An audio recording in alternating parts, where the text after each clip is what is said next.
Then it drops too. The 3 remaining wolves see their alpha go down. Tails between legs. Gone. Wren had been hunting for the alpha and not finding it. By sheer luck, she ended it. The 3 of them wait on the branch a long time before climbing down, crouched up there too long. By the time her boots hit snow, Wren's hands and feet are half numb. Hadley drags the 3 wolf carcasses together. He and Annie didn't have to do much. Wren took them all down. You and Annie pick one. Split it. The rest are mine. Any objections? Wren crouches and runs her hand through the wolf's fur. Neither of them objects that Wren is sharing at all.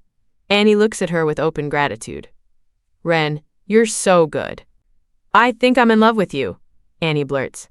Then they pick the smallest of the 3, half each. After helping Wren process the wolves, the 3 head down the mountain. 2 wolves. Too big for one pack. When the other 2 aren't looking, Wren slips the wolf meat into the vault. Because the Crawfords have been serving free porridge, the begging at her gate has dropped off. But within 2 weeks, the Crawfords' porridge has gone from porridge to mostly water with a few grains floating. People start to grumble. The Crawfords get cold-hearted about it. They stop the porridge line. They tell everyone they're out of food too.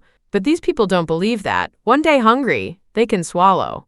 2 days, 3 days, and they break in. They turn the Crawfords' house upside down. They take what little is left. Mr. Crawford can only shout for help. Nothing comes. Too many people pour into his house. Almost every person he'd fed turns on him. When he finally has to ride to neighboring villages himself to borrow grain, he learns the rest. Some of the houses he'd fed had food the whole time. They came to his porridge line for free. Now they sneer at him. No food at home. But he ran a porridge line. Punching above your weight. Thought you were some country lord. Mr. Crawford takes the mockery. He goes door to door. Watching the people he once fed laugh at his face. To them, the satisfaction is sweet. Hello? Could I borrow a little food? Even half a bowl of rice will do. Mr. Crawford pounds on Hayes's gate. Word about Mr. Crawford has already reached the Hales. Hearing it's him, Hayes follows Uncle Holt's signal and opens the gate. But when Mr. Crawford leaves, his bag is empty. Late that night, when the whole village is silent, Wren hears noise from next door. It's me, Crawford. In daylight, in front of villagers, Uncle Holt couldn't give him food. He told him to come back at midnight. When Mr. Crawford leaves, he shoulders a sack of rice home. Back when they were buying rice in town, the Holt family had gone back several times. Wren doesn't know exactly how much they hauled in. Mr. Crawford takes the grain home. But the experience has taught him, even with food now in the house. He still walks the village every day pretending to beg, to keep the eyes off him. As time passes, fewer beggars come knocking. Month 5 arrives fast. To survive the deep cold, villagers climb into the mountains to dig up roots and grass. When Wren sees a crowd up there, she goes up too, digs a few token roots, walks past them so they see, looking at the gaunt blue-green faces, their starved eyes following her. Something cold crawls up her spine. She hauls roots home fast. She thinks about those eyes following her. She knows that look. Once, hunger pushed her to a point where she looked at people and wanted to bite. The wolf pelts are processed and drying by the stove. She takes them down and stitches herself a new blanket. 10+ years ago, she made everything by hand. Sewing blankets and clothes is no trouble for her. The fur is washed clean. Not a trace of musk. She pulls the new blanket up. Warmth. The snow is starting to thin, but the temperature stays well below freezing. The stumps left from earlier woodcutting on the back hill. Villagers have been digging those up too. Boil them in water, pound them into porridge, eat. Every so often, Wren joins the digging teams. Soon, the Granny Hale household becomes a quiet topic. Out on the slope, Wren hears 4 people next to her talking about why the Hales' gate is always shut. You ever see them outside? Could be they're sitting on a lot of food in there. An ant swallows hard. The others agree. I've been watching their house for a while. Not just no one going out. Sometimes I swear I smell cooking. You serious? You actually smelled food? None of them quite believe it. It's real. I really did smell it. After that, the four shut up. From this moment on, they each have their own plans. Wren lies in bed that night thinking. Eventually, she gets up and walks next door. Hayes and Uncle Holt are behind the gate. It only opens a crack, both men holding weapons. Wren glances into the room behind them. Granny Hale sits on the couch, face uneasy. When they see it's Wren, Uncle Holt and Hayes both shift. They're calculating, if she came to take them, what chance do they have?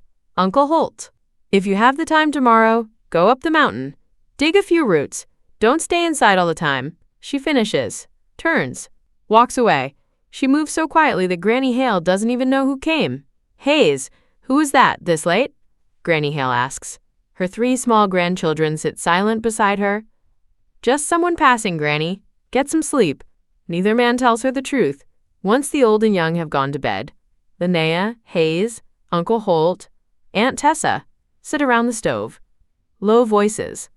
What? Wren told us to dig roots? We have food. Why would we dig that stuff? Linnea looks confused. But her question lands on the other 3. Exactly. They haven't been digging because they don't need to. The whole village is digging. They look strange by comparison. Tomorrow you stay home. Your father, your sister, your mother will go. You stay so I know there's someone here. If your sister goes, just old people and kids, I won't rest easy. Hayes and the others don't argue. The next day, Wren spots the whole family out on the slope. Uncle Holt over there is picked clean. This side still has some. She points them toward a path. They clearly want as little to do with her as possible. She doesn't take it personally. The crowd is on her side of the slope. Let the villagers see them. That's protection for Granny Hale. Sure enough, once Holt's family passes through, the villagers who have been talking go quiet. Midnight, the whole village asleep. A scream tears through Hale Hollow. A scream begging for help. Villagers wake, they pour out with oil lamps. They sweep the village for the source. They find the house. But the scene inside is bad enough that nobody dares step in. The old wooden door is wide open.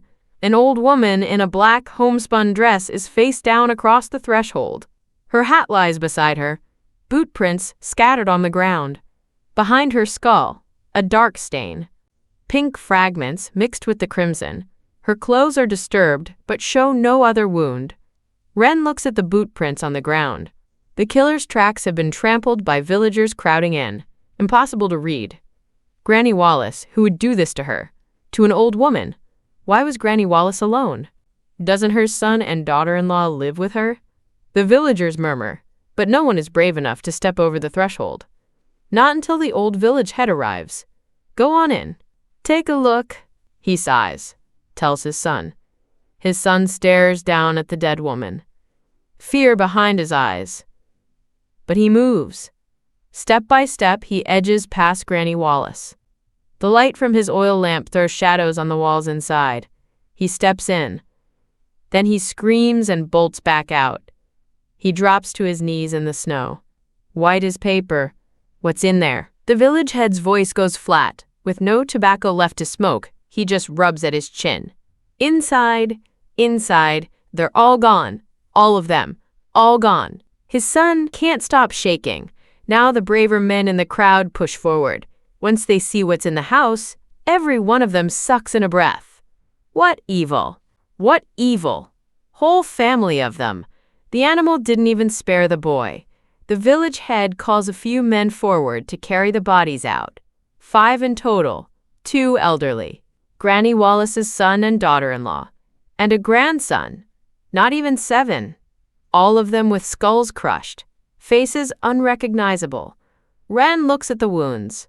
The weapon was probably something easy to carry. A hammer, maybe. The villagers' eyes shift toward her. The memory of Wren ending Felix's crew is fresh. Some of them are wondering if this was her. A few of the weaker stomachs start to retch. Father, looks like Granny Wallace's house got robbed. The village head's son has done a sweep. Stray grains of rice on the floor. And tracks on the ground. Whoever it was probably came for sacks of rice. The food is gone. So is everything else worth taking. 2 sacks of potatoes still sitting in the kitchen corner. Probably the family woke up. Started shouting. The thief took the rice and ran. Dig a pit. Bury them. The village head sighs again. Whoever digs gets some of those potatoes. At his word, people who hadn't moved start moving. The whole village pitches in. Not just digging, they put up a small marker. Carve the family's names on it. Village head. Granny Wallace's whole family is gone. So, maybe we should. The man beside him rubs his hands together. Can't quite get a full sentence out. Soon enough, everyone catches his meaning. With the whole family gone, does that make everything they owned unclaimed? Village head. This is a hard time. Every house is short. Maybe we split what's in there. Could save lives. Right. Do right by them. Accumulate some merit. When self-interest is on the line, even theft becomes generosity. They're gone. The living have to keep living. Someone shouts it. The villagers who'd been hesitating turn their heads toward the village head. The village head looks at the greed on every face. I'm not the village head anymore. You don't need to ask me. After watching them vote in Felix last time, he's done shouldering this. When he doesn't speak, an ant walks straight into Granny Wallace's house. She must have been over before. She goes right to the kitchen. She carries out what she can. Hauls the firewood from the corner of the kitchen and goes back for more. She moves fast. The villagers who were still hesitating watch. Some lose the embarrassment and follow her in. What can be carried is carried. What can't, neighbors help each other haul out. Together they strip the house. The village head watches. He doesn't stop them. In recent weeks, he's been visiting the heads of nearby villages. He has heard things from them. The deep cold and snow. Even the people higher up don't know when it ends. And he's heard one more thing. Even after the snow melts, weather worse than this may be coming. This might only be the beginning. Crack. Crack. The roof beam over Granny Wallace's house comes down. Snap after snap. The walls collapse with a roar. Dust mushrooms into the air. The villagers don't care. They scrabble for the timber, worried that if they're slow, there'll be nothing left. Inside an hour, only a few crumbling walls remain. The villagers scatter, each one wrapped up in tonight's haul. The reason for it, Granny Wallace's family, already forgotten. A week passes. At first, Wren still hears people speculating about the killer. Slowly, the talk fades. Month 5 of the storm. A second victim. Another household. Killed almost identically to Granny Wallace's family. Probably the same person. The villagers who'd stayed calm aren't calm anymore.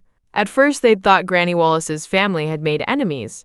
Now they see it. The killer picks at random. Suspicion settles on every face in the lane. Every person looks like a possible killer. Neighbor relations don't hold the way they used to. This time it's Widow Wallace and her child. Just the two of them. The kid ran out of the house during the attack. The killer caught the kid too. The pantry is bare. This time the village head doesn't come. The villagers stand over the bodies of the mother and son. Nobody digs. They walk into her house instead. They strip it. Anything that can be burned, they take. For heat, the closest stand of trees has been cleared. To go further for firewood means an hour-plus walk through the mountain. In 40 below, by the time you get there, you're dead. Hadley and Annie pick up shovels. They dig 2 pits to the side. They bury Widow Wallace and her son. Brother, Pearl's really gone? Hadley's little sister holds her friend's toy in her hand, wipes tears on her sleeve. She and Widow Wallace's daughter had been close since they were little. Wren scans the crowd. More than a few are watching her sideways. Hayes and Uncle Holt glance at her too. Wren reads it clean. The village is now suspicious of her. The next night, the bell on her gate chimes, then a soft thwop-thwop. Wren steps out. The smell hits her first, rotten. She narrows her eyes, opens the gate. Down the lane she sees figures scattering. Dark stains running down her gate. Eggshells on the ground. They threw rotten eggs at her. Wren tracks their direction. She pulls a sled from the vault, kicks it into the snow, and accelerates. The sled slams the last runner. She turns and rides down the next one. 4 of them. After flooring 2, she keeps after the other 2. She ties all 4 together with rope. The other end she ties to the sled. She drags them back. She seizes one by the collar, shoves his face into the dark stain on the gate. Please don't. Please don't. The smell forces a heave up his throat. His gloved hands push against the iron. It's 40 below. That iron is colder than that.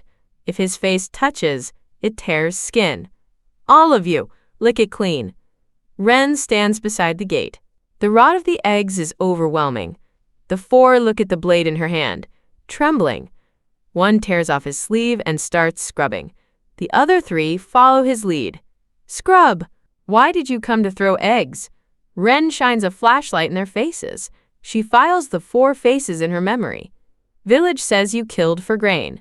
We just wanted to teach you a lesson. None of them look old. About Hadley's age. You saw me kill anyone? You watched me kill Granny Wallace's family. You watched me kill Widow Wallace and her boy? You have proof? Anyone see it? Wren shines the light on the gate. She makes them scrub until the smell is gone. No, we didn't see anything. Their voice is small. They're scared of her. Plain. She says she didn't kill Granny Wallace's people, but she did kill Felix's crew. She doesn't let them go either. Keeps them tied. Next morning, their families fan out through the village. Then they find out where the boys are. Want them back. Trade food. Furious. But they trade food to get the boys home. Wren doesn't ask for much. 1 boy, 1 pound of grain. Anything. Anything but roots. Those she doesn't need. The mountain's full of them. But the trade actually makes it through to them. Wren isn't the killer. The killer is hoarding so much grain, they don't need to negotiate. The 4 boys apologize. Half a month later, another household. More elderly, more children, pantry stripped. The villagers don't go out anymore. They reinforce their doors. The village used to have a low murmur. Now silence. A week. The gate rattles. Wren opens it to find the village head's son standing there, paper and pen in his hand. The 2 of them went to the city together. They know each other. His eyes are red and swollen. He's been crying. When he sees Wren, he writes a few characters on the paper. Wren leans in. The other half of the paper is full of names. A roll. Names of villagers. What is this for? Wren scans the names. She's already guessing. Too many elderly in this village. They may not survive this cold. They could go in their homes with nobody knowing. From now on, I'll check the village every day. The village head's son flexes his stiff fingers. Turns to leave. The village head. Is he all right? Wren calls after him. My father passed 2 nights ago.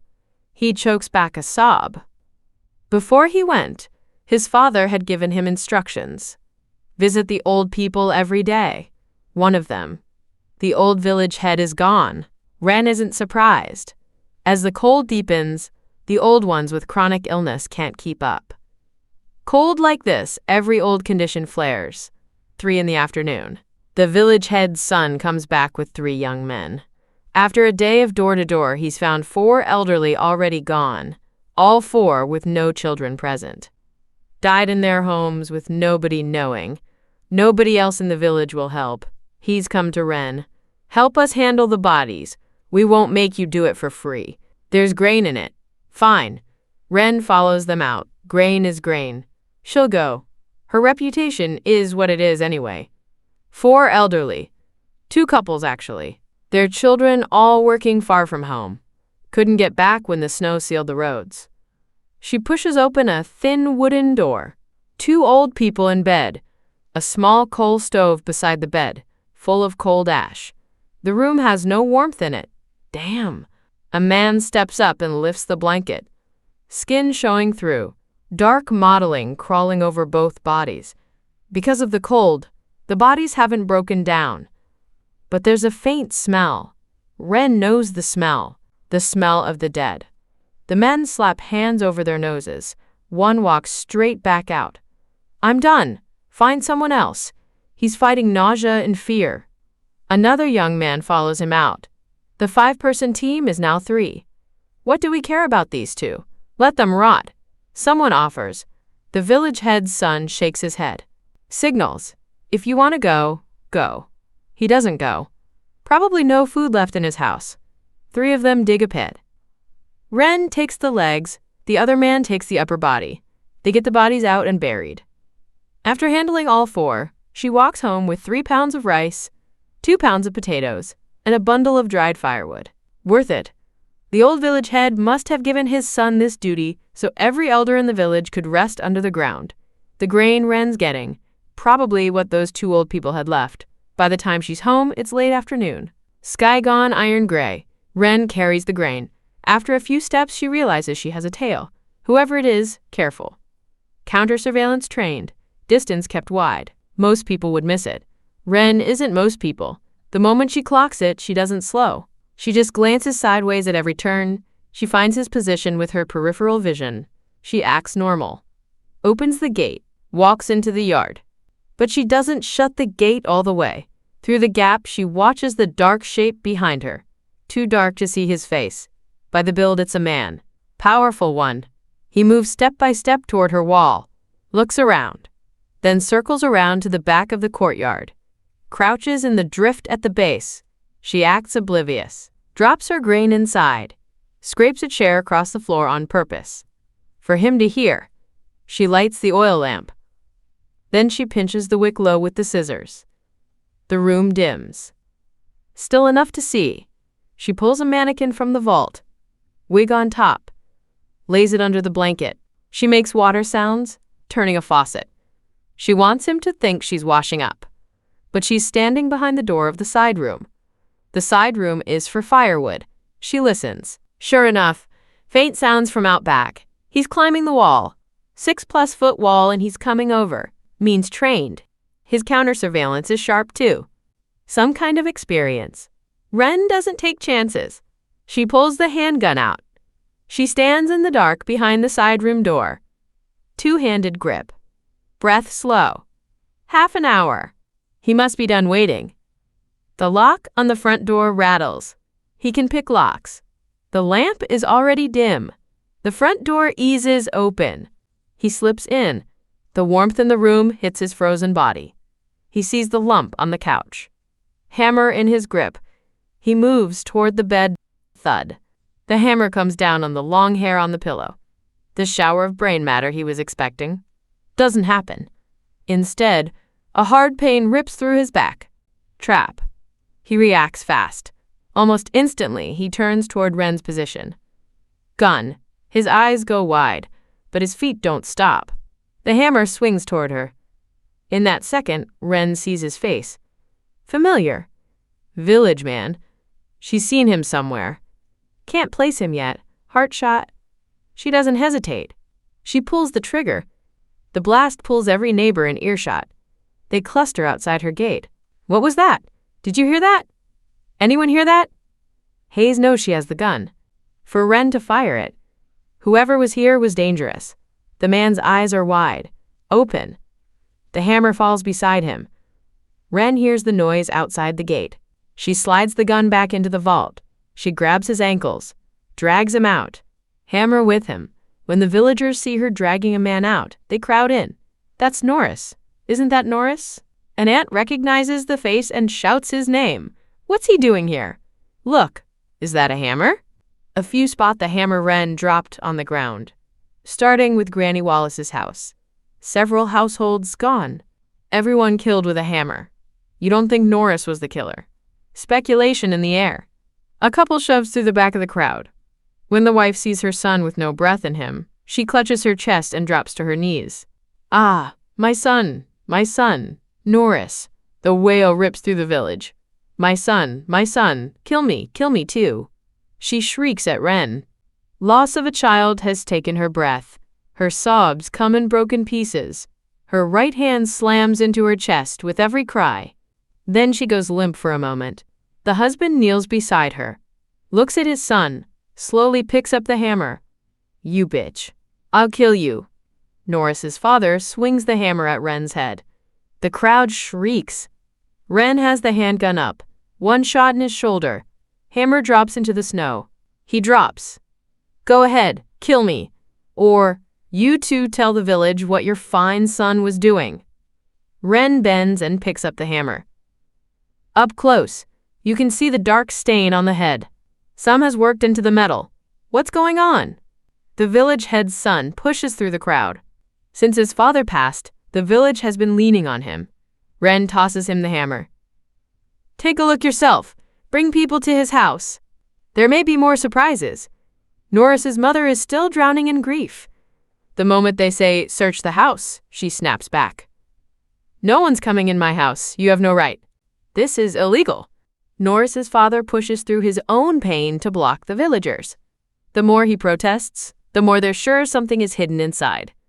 When the village head's son sees the dark stain on the hammer, his face changes. He picks a few from the crowd and walks straight into Norris's house. The kitchen is stacked with grain. Every villager packed in to look sucks in air. 6 sacks of rice in the kitchen. It's Granny Wallace's. The sack patterns match what was on the floor at the scene. In the kitchen corner, a pile of sweet potatoes. 20+ pounds, maybe? Widow Wallace's stashed. Widow Wallace used to grow them every year. No husband at home. She planted them because they store easy in the cellar. Enough for her and her child. Easy to keep underground.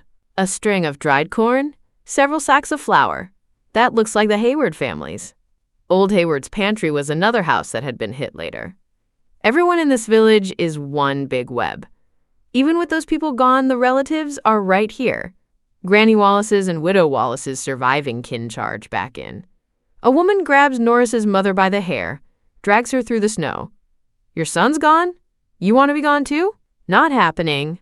Not that easy. 10+ lives. Your son took them like nothing. 5 children under 10. Skulls split. You two didn't lift a finger to stop him. You ate food soaked in their blood. Sleep through the night without nightmares? Cry. Go ahead. Cry." A middle-aged man yanks Norris's mother out of her hands, slaps her hard across the face. His family lived right next to Granny Wallace's. They were close. The crowd boils. Old vendettas come up. No mercy left for them. Most are cursing. Your son is your son. Other people's children weren't children? How old was Widow Wallace's little one? You're animals. Even this. Same village. Did you forget who Widow Wallace's husband was? Old Hayward's only son. You 2 pieces of garbage. Aunties take turns spitting, cursing them until both are bruised, but the 2 are wrapped in their own grief. No fight left. Norris's mother pounds the iron gate. "Please, end me." Wren doesn't even look. She shuts the gate and walks inside. The village head's son leads the search of Norris's house. He finds more. They didn't just hit one family. The loft over the kitchen is also stacked with grain. Wren slips into Norris's bedroom and tosses it. Under the bed, a radio. Nobody watching. She slides the radio into the vault. They stack all the grain in the yard. The village head's son pulls out the names he wrote down today. He gathers the village, calls names. Each one steps up to receive a portion. The grain Norris stole, even after they've eaten some, divides out enough to last a while. As the cold deepens, most of the village's elderly aren't going to make it. The people standing in this yard are the village's remainder. 2 pounds of rice, 2 pounds of flour, a dozen sweet potatoes, and a packet of corn kernels. That's Wren's share. Norris's parents, still alive. Nobody cares whether they live or die. Norris's father is carrying his son's body on his back outside the crowd. He's cold staring the village. But the stare lands on Wren most. Wren takes the killing look full on. She doesn't flinch. This runs late. Norris's father and mother don't leave. They follow her home. They want revenge for their son. She sets her share on the table, pulls a poncho from the vault. If she doesn't deal with the 2 of them, they'll keep hounding her. Villagers have all gone home. She opens the gate. They're statues. Norris's mother's eyes. Eat her alive. Weeds you don't pull will come back in spring. Wren walks toward them. Where Norris's mother got her firewood blade. No idea. The woman swings.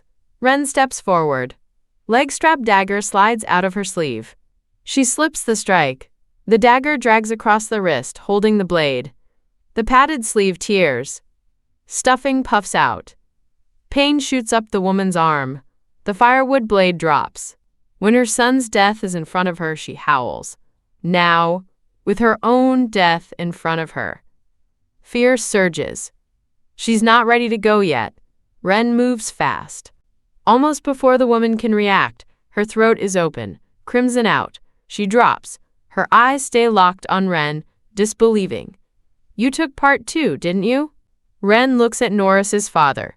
He says nothing, The silence answers it for him. A dog that bites doesn't bark. She'd examined Granny Wallace's house carefully. 5 bodies, each in a different position. No single person could have done it alone. His shoulder was already shot through.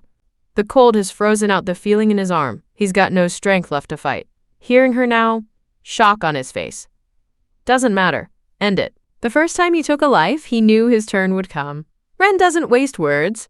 After she finishes him, she takes one ankle in each hand, drags both back to their house.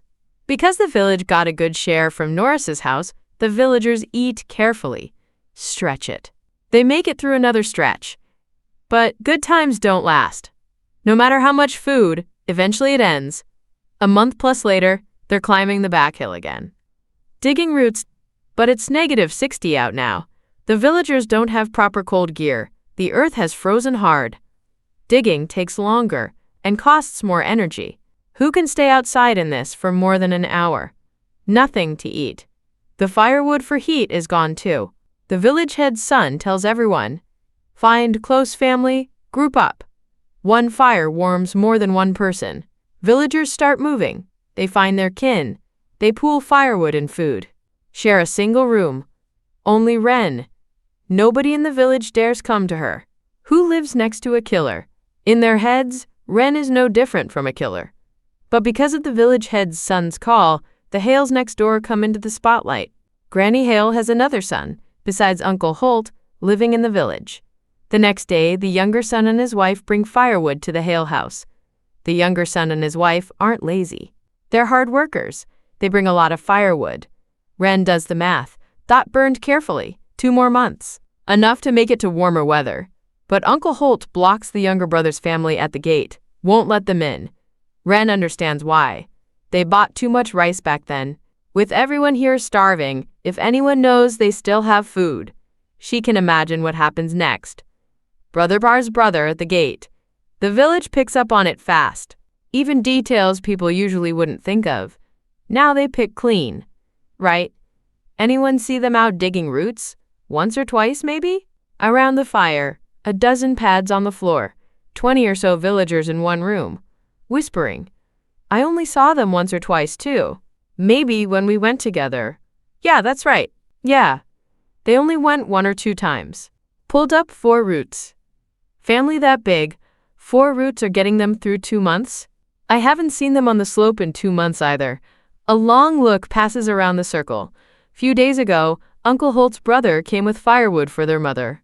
They wouldn't even let him in. Sent him home, said they're not grouping up. I'm telling you, they've got food in there. An ant props up on one elbow. Eyes on the potatoes, baking in the coals. A green glint in them. Maybe we go check. Someone offers. Forget it. Even his own brother got shut out. We're not getting in. The fire pops as someone tosses in another stick. Wren has Norris's radio. She's had it a month plus. Nothing on it yet. She walks the yard with it as part of her routine. Different angles. Hoping for a signal. She's been doing this for 2 weeks. She isn't tired of it. The moment she steps onto the roof, the radio hisses. Wren's eyes light up. She shifts the radio in her hands. Signal only on the right side of the roof. She pulls 2 padded coats from the vault. Layers both on. It's too cold. Up high. Not just the cold. The wind cuts to the bone. The static runs for about 2 minutes. Wren turns the channel knob. A deep male voice cuts in. Fragmented news. This is Static Sector A Refugee Zone. Static Citizens, please note. Static Every district. Cut up. But Wren gets the gist. Sector A is the capital. In her past life, she lived there.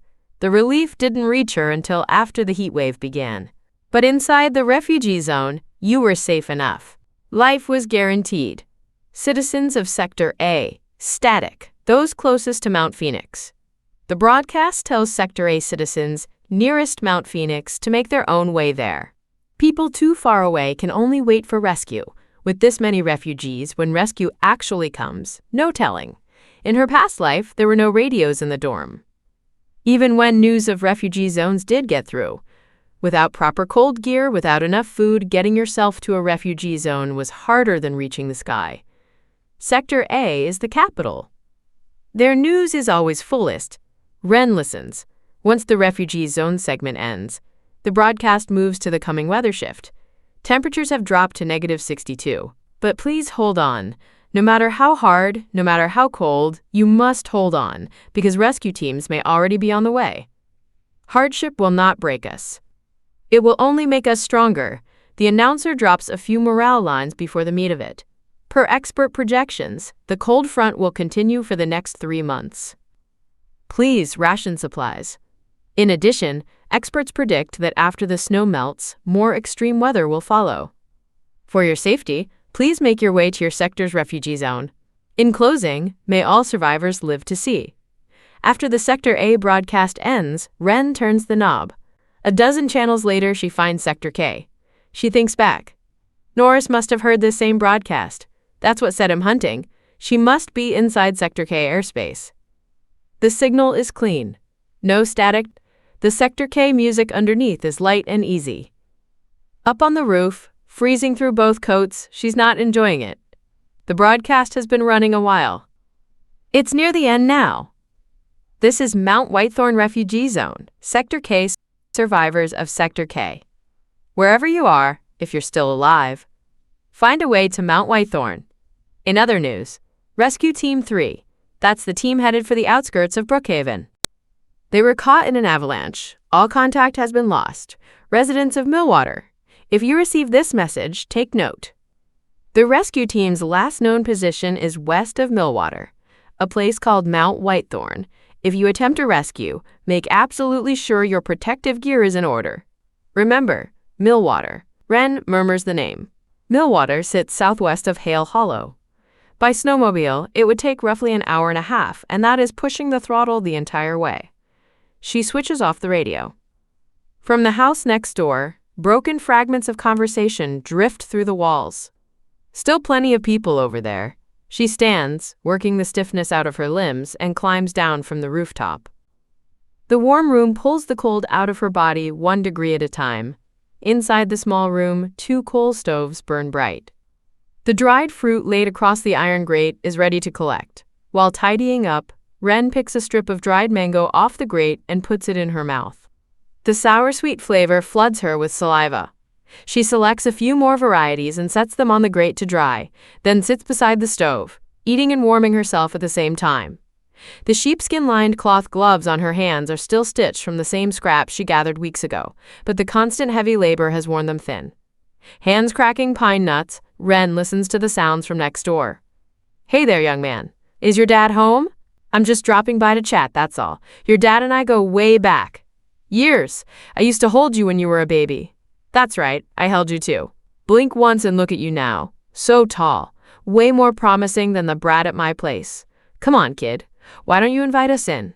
Standing out here in this cold is brutal." Several men crowd the entrance to Granny Hale's courtyard, peering through the cracked gate into Hayes' section. They all raise their voices on purpose, but Uncle Holt stays seated inside. He pretends he hears nothing. He does not come out. "I'm sorry. My father's not well. He can't come out to talk right now. He can barely even get out of bed." Hayes delivers the excuse he prepared beforehand. His body blocks the doorway. He does not let any of them through. What happened? How'd he get sick so sudden? "I've got a bit of herbal medicine at home. Let me come in and check on him." One man makes a show of pushing past Hayes, but Hayes plants both hands on the doorframe and holds. No one sees Lena trembling behind the closed door on the other side. Through the gap, the men can only see Hayes standing alone. When they realize they cannot force their way in, they give up the attempt. But their eyes keep drifting across the courtyard, scanning. "Look, we've got medicine at home too. I'll take care of my father just fine. You should all head back. It's freezing out here. No sense wandering around." Hayes finishes speaking and moves to close the gate. "Hold on." A middle-aged man puts his hand on the wood. He has not given up. He studies Hayes for a long moment, then finally states the real purpose of the visit. "Hayes, we're all neighbors here. People are struggling. You can't just pretend you don't see that." His face twists with rehearsed anguish. "That's right. When your parents were working in the city, you and your sister stayed behind in this village. The rest of us looked after you. We weren't bad to you. The situation Hayes dreads most has finally arrived. Look, everyone's from the same village. We're all in the same boat. Every household is hurting. Who am I supposed to ask for help?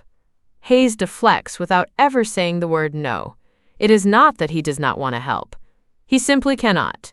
Help one person and 100 more line up behind them. Their food is limited. Keeping their own family alive is hard enough. On top of that, the household has gotten into the habit of listening to the radio. The broadcast says temperatures will keep dropping for the next 3 months. And this is only the beginning. Just the beginning. But their food will only stretch a little over a year. If they hand it out to the village, they will not last 3 months. Kid, you can't talk like that. What, you want to watch everyone starve? One of them drops that line right on Hayes' head like a verdict. For a moment, Hayes does not know what to say. I'm not walking you out. The wooden gate slams shut. The men stand in the courtyard with dark faces. After a few seconds of silence, one of them mutters a low, "Let's go." None of them are willing to accept it, but none of them dare force their way in either. The Hale household still carries weight in this village. Wren eats pine nuts and listens. She catches every word of the exchange. This is not handled well. Based on her experience from before, these men will come back. Give it a few days. The cold is too severe for outdoor training now, so all her conditioning happens inside. Morning routine, 1,000 push-ups, same as always. It is a standard she set for herself. By now it is second nature. 1,000 push-ups every morning is nothing. Inside the room, the stoves burn hot. The tank top on Wren's body is drenched with sweat. Her long hair hangs past both arms. Loose strands stick to her cheeks, glued there by perspiration. She stands, pulls the hem of the tank top up to wipe her face, and the hard lines of her abdominal muscles show for a moment. A glance through the window. Wren draws the curtain, pulls a basin of water from the vault, and scrubs herself down with the hot water she boiled earlier. Once she is dressed, she collects the frozen blocks of ice from the courtyard, splits a pile of kindling, and feeds it into the iron drum to char down into coal. The charcoal will come in handy later, for grilling. Grilled food needs a hint of smoke to taste right.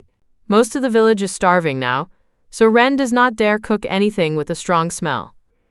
In weather like this, a pot of hot pot would be perfection. No hot pot today, but she is not discouraged. Instead, she stews a portion of lamb ribs from the vault and slices a handful of fresh chives. Braised lamb ribs dipped in chive sauce. The flavor is not far off from hot pot. Sure enough, on the evening of the 7th day, the same men who came to Granny Hale's courtyard return. This time there are 8 or 9 of them. They are harder to dismiss than before, and they have chosen to come at night. Uncle Holt opens the gate this time. Holt, didn't your son say you were too sick to get out of bed? You look fine to me. Uncle Holt does not take the bait. He looks past the speaker at the group behind him. What is this? He already knows what they want. What do you think? We're here to borrow a little food. We're all neighbors. Help us out. The man makes a move toward the entrance. Holt's eyes drop to the sticks in their hands. His stomach tightens. Are you here to borrow or to take? Up to you. One of them answers. If Holt is willing to hand over supplies, this stays civil. If he refuses, they take what they need. The pounding on Wren's iron gate tears her out of sleep. Mixed into the noise, a child shrieking. Mom! Mom! Stop hitting my mom! You're all bad people. I'll get you. I'll get you all. Wren checks the time. 1:45 in the morning. The iron gate keeps rattling. She sits up, gets dressed, and opens the door. The night air slaps her face. A small girl stands outside, terror stamped across every feature. Wren recognizes her, Lena's daughter. Please. A lot of bad people broke in. They hurt Mom and Grandpa, and they got Granny too. The child bursts into tears the moment she sees Wren. Who told you to come find me? Wren catches something off in the girl's words. My brother. He left a few days ago. He said if bad people ever come, I should come find you. The girl reaches for Wren's hand. Wren steps aside. She goes inside, grabs the compound bow, and comes back out. Hide here. Do not go over there. She gives one instruction, then sprints toward the house next door. They are all villagers. Surely they would not go far enough to end Granny Hale's life. Before she even enters the courtyard, She hears Aunt Tessa screaming, and Uncle Holt's fading cries for help. One kick blows the gate wide open. Wren takes in the chaos at a glance. Near the front door, Lena lies unconscious. 2 small children kneel beside her, wailing. 6 men surround Uncle Holt. The sticks in their hands come down on him in relentless arcs. Aunt Tessa is pinned by 2 others, fighting to break free and reach her husband. Wren's entrance freezes everyone in the courtyard. They stop mid-swing, but Wren does not spare them a glance. 2 strides carry her through the front door. The stoves inside have nearly died from the blast of outside air. The room is barely warmer than the yard. Granny Hale lies face down on the floor. Her hat has fallen to one side, exposing the crown of her head, pure white. Wren kneels and turns her over. Granny Hale and Grandma Rose were lifelong friends. Because of that bond, Granny Hale looked after Wren from the time she was small. In those early days when Wren first returned to the village, Granny Hale brought food to her door again and again. To the old woman, it was simply habit. To Wren, it is a debt she carries in her chest for life. She feels the faint rise and fall of breath. Wren presses her thumb into the pressure point above the old woman's upper lip and holds it there until Granny Hale's eyes flutter open. "Wren, why are you here, child?" The old woman's memory is hazy. In the fog of waking, she has already forgotten what happened. Wren moves to the dying stove. Where Granny Hale cannot see, she feeds a few glowing pieces of charcoal from the vault into the firebox. Flame crawls back to life. "It's nothing, Granny. Just came to check on you. It's cold. Let me shut the door." She adds kindling to the stove, closes the door behind her, and steps back outside. If she had arrived 1 step later, the old woman would be gone. The villagers in the courtyard have stopped swinging. Every pair of eyes is on Wren. If she inserts herself into this, can they take her? I'm going to count to 3. Roll out of this courtyard. And I mean roll. She draws an arrow and locks it onto the string. The bowstring hums in the silent night, sharp and clear. They outnumber her. But no one volunteers to be the first to step forward. Wren's body count in this village is no secret. They shove a middle-aged man to the front to talk her down. But the moment he stumbles into her line of fire and sees the arrowhead glinting cold in the dark, aimed directly at him, the courage drains from his face. "Don't. Please." He drops flat and rolls out through the gate. The rest watch him go. They are not willing to accept this, but none of them dare advance either. "Wren, we just wanted to borrow a little food. That's all. We absolutely didn't mean to." The arrow tracks the speaker. Wren's eyes hold nothing.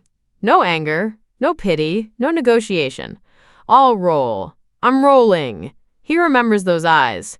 He saw them when she ended Felix. He scrambles out on his back, but as he clears the halfway point, an explosion cracks the night outside the courtyard.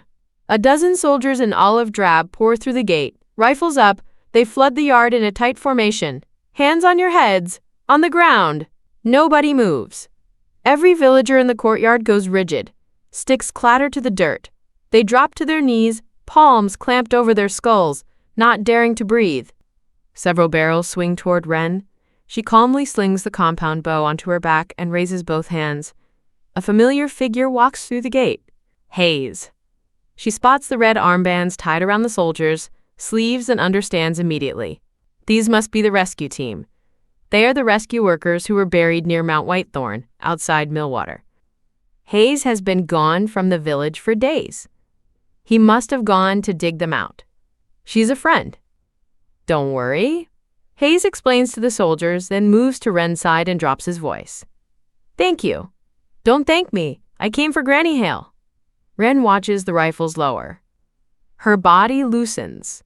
She turns and walks back to her own yard. As she passes the soldiers, a few of them study the compound bow strapped to her back. One murmurs, half under his breath, "Nice piece of hardware." Wren glances at him. Instantly, 3 or 4 rifles snap back to a ready position. Wren's eyes move from Hayes to the soldiers. She understands at once. Hayes has told them about her. Without a word, she returns to her small courtyard. The villagers who tried to raid Granny Hale's supplies that night are given a lesson by the rescue team that none of them will forget. But starting the next morning, Wren notices she is being watched. The watchers are rescue team soldiers. They rotate in shifts. 2 tents go up near her courtyard, stacked with the supplies the team carried in. It looks like a rest station. In reality, 2 pairs of eyes stay fixed on Wren's gate around the clock. The moment she steps outside, they pick her up. Sergeant, she really does look like an ordinary college student. Is she actually that dangerous? One soldier rubs his hands together, breath puffing white. On the march in, Hayes talked about Wren nonstop, how she takes a life without blinking, handles firearms, moves like someone trained. But after watching her from yesterday through today, she looks like anyone else. How many people have you met in your life? What makes you think a first impression tells you everything? Sergeant Calloway lifts a cup of hot tea to his lips and blows. After hearing Hayes' account, the squad's working theory on Wren is one of 3 things: private military contractor, fugitive with a record, or some kind of underground combat specialist. They ran every database they could access. Nothing. Not a single flag on her file. When the rescue team's arrival reaches the village head's son rolls out the welcome. Sergeant Calloway asks him to compile a list of every surviving resident. The young man has been doing this daily on his own. He hands the list over immediately. Calloway gives him an approving nod. Next, he asks the village head's son to spread the word to neighboring settlements. The rescue team is here. Within hours, people from surrounding villages start streaming in. Some pitch tents right next to the rescue camp, determined to follow the convoy when it moves out. The soldiers also work to stabilize the village. Every day they cook one fixed meal and distribute it to the hungry. Enough to keep people breathing, not enough to keep them full. Every day Wren lines up for her share. 1 meal a day. Today's bowl holds a serving of noodles, roughly 3 chopstick-loads. Nowhere close to enough. And even while she eats, she can feel several soldiers watching her from the crowd. Wren keeps her face blank. Ordinary civilians have not heard the news yet, but military personnel like these already know. The world is shifting beneath everyone's feet. The law of the strong is the only survival doctrine left, and that is exactly why they have not arrested Wren. After asking around the village, they discovered that every person Wren took out had provoked her first. That is the reason those people are gone. But the villagers do not see it that way. They do not care whether Wren was the one attacked. They only know she ended lives. Why she did it is a question none of them want answered. They believe what is in front of their eyes and nothing more. Officers, you have to arrest her. She's a murderer. The villagers, words still ring in the air. Sergeant Calloway carries his bowl of noodles across the clearing and sits down opposite Wren. She only removes the face wrap when she eats. The rest of the time, more than half her face stays covered. Calloway studies her, eyes slightly downcast. A straight, narrow nose. Lips almost colorless. Every line on her face reads soft. But underneath runs something cold and precise. This woman is nothing like her appearance. But so far, she has not shown a shred of hostility. He finds himself genuinely curious. Wren looks at his bowl. It is not much different from hers. Did you get enough? Want another serving? Calloway opens the conversation. She lifts her gaze. The eyes that meet his hold, nothing. Flat and cool. No, I'm full. She registers the stares from the soldiers around them, stands, and walks back toward her courtyard. On the morning of the 4th day, the rescue team assembles. Snowmobiles fan out and loudspeakers blast across every neighboring settlement. All residents who wish to travel with us to the refugee zone, pack your belongings immediately. The convoy departs at 2 p.m. tomorrow. If you miss the departure window, we will not stop and wait. Repeat, 2 p.m. tomorrow. The refugee zone has food supplies. Heated shelters. Clean drinking water. You will not go hungry there. The announcement lands like a match on dry tinder. People scramble to pack on the spot.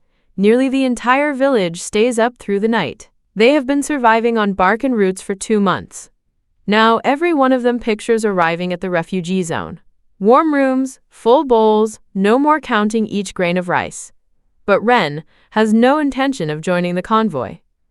In the early phase, the refugee zone is nothing like what they imagine. Right now, the zone is probably still under construction. In the eyes of the officials running it, these villagers are unskilled labor and nothing more. In her past life, she met the rescue team and chose to go to the refugee zone immediately. Her life was guaranteed, but from that day forward, there was not a single moment of rest, body or mind.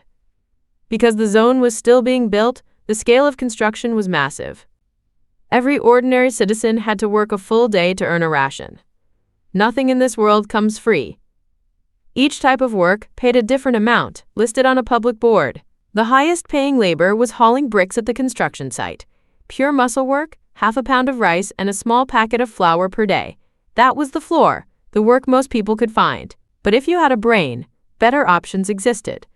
Architects, for example, had to design structures that could withstand multiple disaster types, built on top of whatever the zone already had, constantly drafting backup plans for emergencies no one could predict. Headache-inducing work. But the payout was solid, at least 2 pounds of rice per day. Then there were the unconventional paths, forming squads. Taking missions from the zone command. Every mission was different, but every mission paid. Beyond food rations, you earned merit points. Construction labor earned 2 merit points a day. Architecture earned 5. But if you took a field mission and came back alive, you earned 10. That was for low-risk assignments. Dangerous missions, the ones with real threat levels, could pay hundreds of merit points in a single run. In her past life, she and Everett formed a small squad together. They ran missions and spent merit points to secure a safe room inside the refugee zone. Between missions, she pedaled a generator bicycle to produce electricity for the zone, earning a trickle of supplies to stay alive. This time, she is not going to the refugee zone. The next day, close to noon, a knock comes at the iron gate. Wren opens it to find Hadley and Annie outside. Behind Hadley stands a girl around 8 or 9 years old. She looks up at Wren and calls out with a bright smile, "Hi, Wren." "Wren, are you coming to the refugee zone?" "We've decided to leave with the convoy today." Hadley and Annie both look excited. "I'm not going to the refugee zone." Wren cuts through their fantasy without explanation. "Why not? It's dangerous out here, especially for girls like us." Annie's face drops in disbelief, but a second later she remembers who she is talking to. Her expression levels out. "Wren, you're not going now, but are you planning to go later?" Hadley hears what she is not saying. Wren gives a slight nod. Neither of them pushes. But at 1:30, the two of them return to Wren's gate, each carrying a bundle. "These are for you, Wren." Hadley and Annie set the bundles at her feet. Wren crouches and opens them. Inside, food. She immediately shakes her head. But both of them remember the hunting trips Wren led them on. "Wren, if you're staying behind, your supplies will run out eventually. The soldiers said there's food at the refugee zone. We packed enough for the road. This is your share. Take it." She cannot refuse. Wren accepts the bundles. "Wait here a second." She calls the three of them back as they start to leave. She carries the bundles inside, pulls 3 heavy padded coats from the vault, and brings them out. The thickness alone could double as blankets. Hadley's little sister does not expect a gift of her own. She hugs the coat, heavy in her arms, and will not let go. "Thank you, Wren." Gratitude fills Annie's and Hadley's faces. In cold that cuts through skin and bone, Wren has given them a lifeline in the dead of winter. But for Wren, the woman who knows what starvation feels like, the fact that they split their food with her right now means these coats are the least of what they deserve. She has plenty of supplies in the vault, but she cannot hand over anything too conspicuous. That would only put them at risk. The brutal cold has 3 more months to run. As they say, the refugee zone will feed them, but warm clothing there costs more than food. These coats can carry them through the next 3 months. Because the rescue team is camped near her courtyard, the crowd thickens as 2 o'clock approaches. Villagers from every direction funnel in. The snow outside the gate is stamped flat under hundreds of boots. Chatter fills the air, people laughing, talking, buzzing with the first real energy Wren has heard in months. "Everyone, quiet down. I'll keep this brief." The crowd falls silent. They are about to leave. The rescue vehicles are at the base of Mount Whitethorn. Everyone will need to walk there before we can load up and drive to the refugee zone. Wren thinks of the radio broadcast she caught earlier. The rescue vehicles are probably buried in snow. After these people hike all the way to Mount Whitethorn, they will likely have to dig the convoy out before anyone goes anywhere. The villagers of Hale Hollow know the terrain around Mount Whitethorn well. One person alone would struggle against the cold, but a mass of bodies moving together can split the wind. 2 o'clock arrives. Wren stands at her gate and watches the crowd surge forward. Nearly every surviving person from the surrounding settlements has come. But, scanning the faces, she notices the crowd is mostly middle-aged adults, young people, and children. The elderly are almost nowhere. Wren has helped the village head's son bury several old couples already. She understands what the old ones are thinking. Most rural elders believe the same thing. No matter how far you go or where you end up, when your time comes, you should go to rest in the place that raised you. They are old. The walk to Mount Whitethorn on their own legs would end them. Collapsing on the road is the only outcome waiting for them. Most of the elderly choose to stay. They will spend whatever time they have left right here. At the village entrance, a horn sounds. The crowd pours toward the gate. The old ones stand in front of their houses. They watch their children and grandchildren walk away. This departure is a goodbye with no return. A snowmobile pulls up in front of Wren. Hayes steps off. His expression is complicated. From the day he first met Wren to now, he has kept a running count of everyone she has taken out. They went from familiar to strangers, one body at a time. He told the rescue team everything, every detail. But Wren did not receive the punishment he expected. Hayes, have I ever done anything to hurt you? Wren's face is blank. The moment she realized the rescue team's hostility traced back to Hayes, she began calculating how she would end him. Human nature is a funny thing, isn't it? No, but you've ended a lot of people. Wren, I watched you do it. Casual. Like drinking water. Do you even have a conscience left? Disgust moves behind Hayes' eyes. He cannot understand how a person can take a life with no expression on her face. Is she some kind of professional? Ha! Wren looks at Hayes. Pure mockery. Then the smile vanishes. What are you laughing at? Hayes frowns. Hayes, can you honestly say your hands will stay clean for the rest of your life? Wren fires back. Hayes thinks for a moment, then gives her a flat denial. I know for a fact they will. His jaw tightens. Good. Then I look forward to finding out. Wren's expression shifts to the one she wears when she is watching something entertaining. When that day comes, I'll take you out myself. His betrayal alone, trying to use the rescue team to get her eliminated, is reason enough to put him down 100 times over. He has seen that look before, the way she watches a dead man. She has already written him off. For a moment, Hayes flushes with anger. Take care of yourself.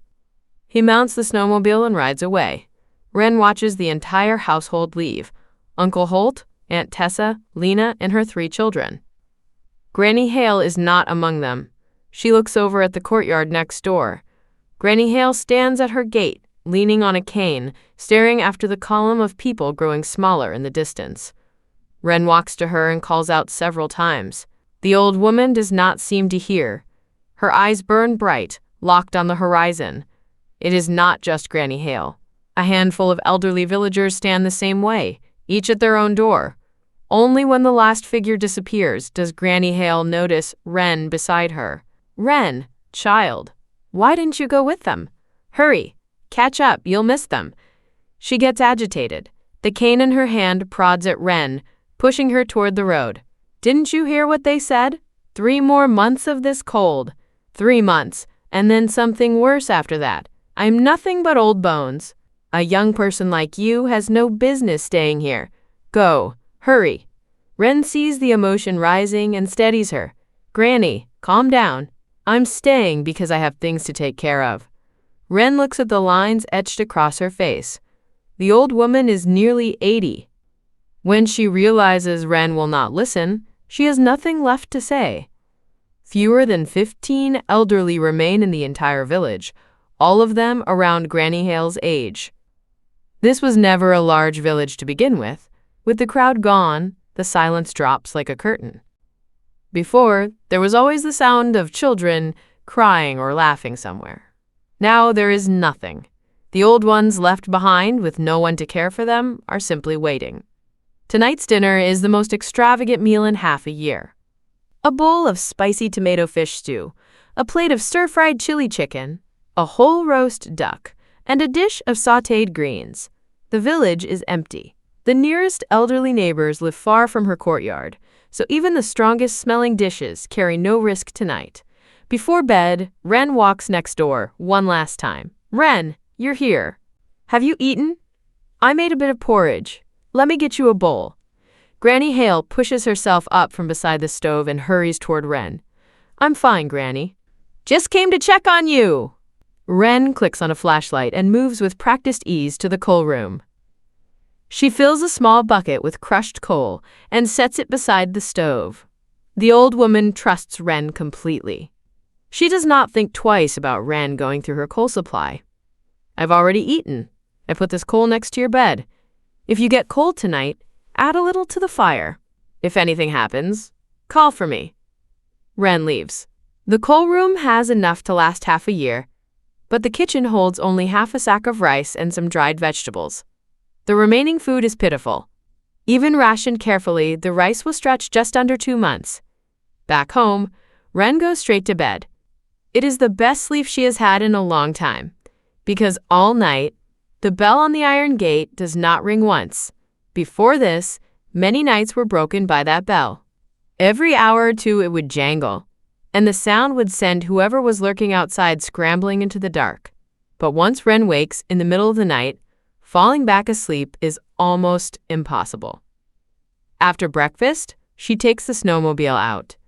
She heads straight for the nearest gas station. She finds the fuel tank, already drained dry. Professional tools were used. The rescue team's work. She rides to the next station. Also emptied. She will have to push into the city. The snowmobile still beats walking by a wide margin. Half an hour of riding brings her to the outskirts. About half a mile from the highway on-ramp, she spots a gas station. She parks the snowmobile and steps inside. The scene is a wreck. Every gas station has a small convenience section. The shelves in this one have collapsed in on themselves. On the floor, a badly decomposed body pinned beneath the shelving. The stench hits her like a wall. Wren locates the fuel tank with practiced efficiency. This time, not a single drop has been touched. Behind the tank sits a dust-covered shipping box. Wren sniffs it. No unusual odor. She crouches and slices the box open with her dagger. Inside, 3 rows of canned fruit, sealed and packed tight. Under the cans, a layer of foam padding. Carefully packaged. Decent haul. Wren pulls the entire box into the vault. She has been out since morning. Over 6 hours. She retrieves a pre-cooked meal from the vault. She ducks into an empty house, sets up 2 portable stoves, and eats. Warmth creeps back into her body. She sits by the fire a while longer, then rides the snowmobile home. She picks out a can of yellow peaches and a can of mixed fruit for Granny Hale, then heads to her own house. Today, she hit 3 gas stations. Combined with her existing reserves, she has enough fuel for years. Not that she will need it often. Driving has to wait until the snow melts, and even then she will not use it much. The sky goes fully black. The thick snow on the ground reflects nothing. Through the window, Wren can see about 10 feet into the courtyard. Beyond that, total darkness. She does the math. She knows what this means. The heavy snow is about to break. Before bed, she feeds the livestock in the vault, then turns in. Over the past 2 months, she has collected a small fortune in eggs, 2 full basins. Early morning. Wren finishes her workout, carries an armload of dry wood from the storage room, and sets it up in the courtyard for splitting. Chips fly with each swing. A thick log splits into 4 pieces. She loads them into the iron drum to char. An hour later, charcoal. She crushes the charcoal down and pulls out a small tabletop grill. She sets the grate on top, and while the coals burn down, she prepares her ingredients. Lunch is grilled. Tomorrow she can do hot pot. With the village empty, there is no one to smell it. Every ingredient comes out of the vault fresh. Her pickled sides are all homemade. She slices up some fruit on the side. Living alone does not mean living small. After lunch, Wren rests briefly. At 1 o'clock sharp, her alarm goes off. She grabs the compound bow and heads out. The back hill still has a herd of wild boar. She and Hadley hunted a few before. Villagers probably got a few more, but there are survivors up there.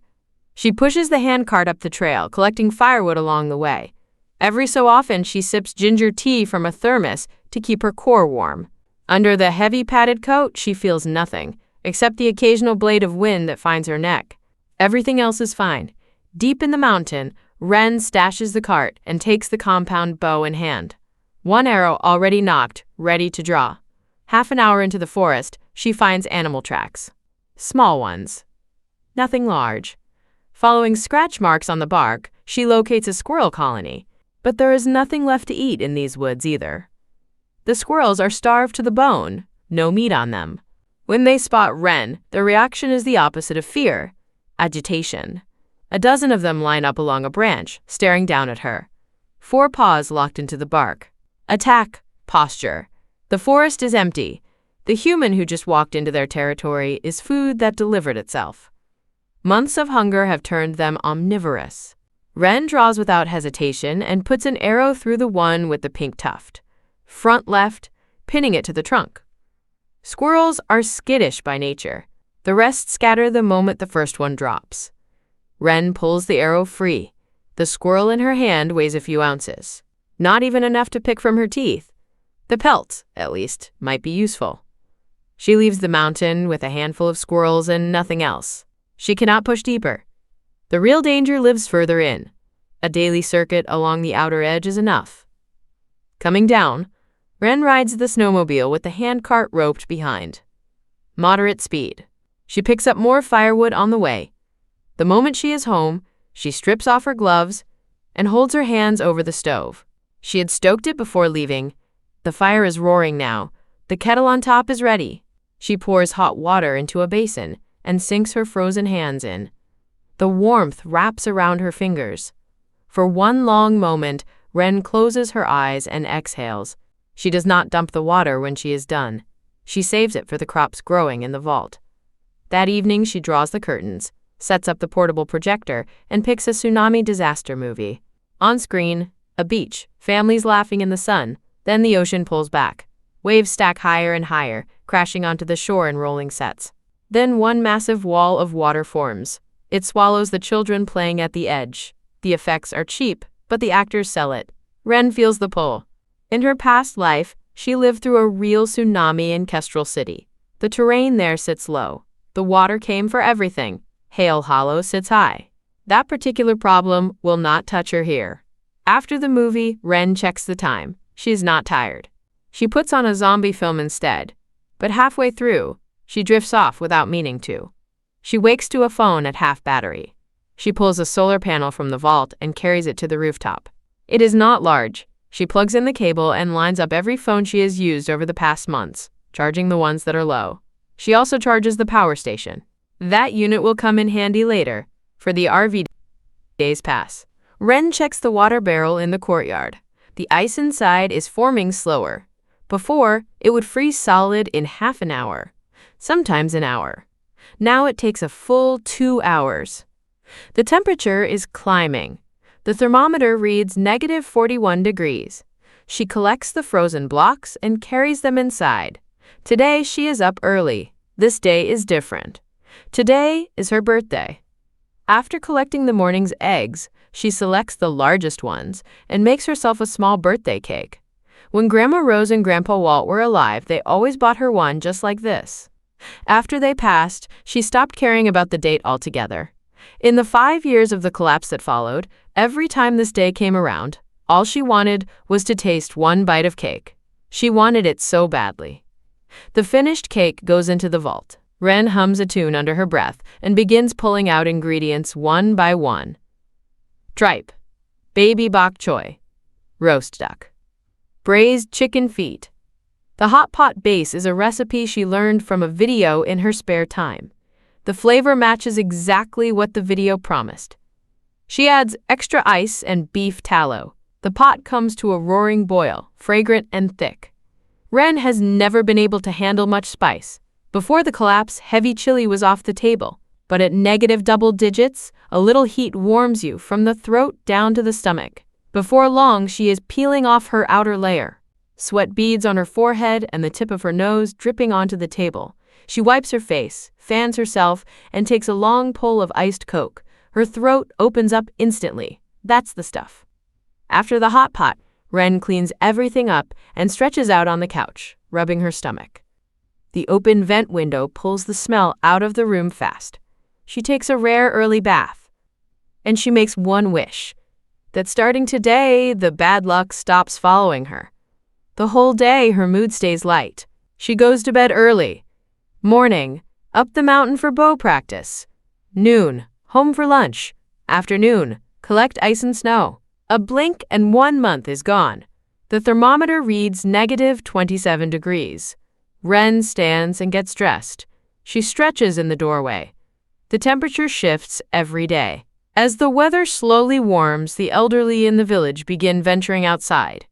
Every now and then, a few of them gather at Granny Hale's house to visit. They are all the same age. Once they get together, they can talk all day.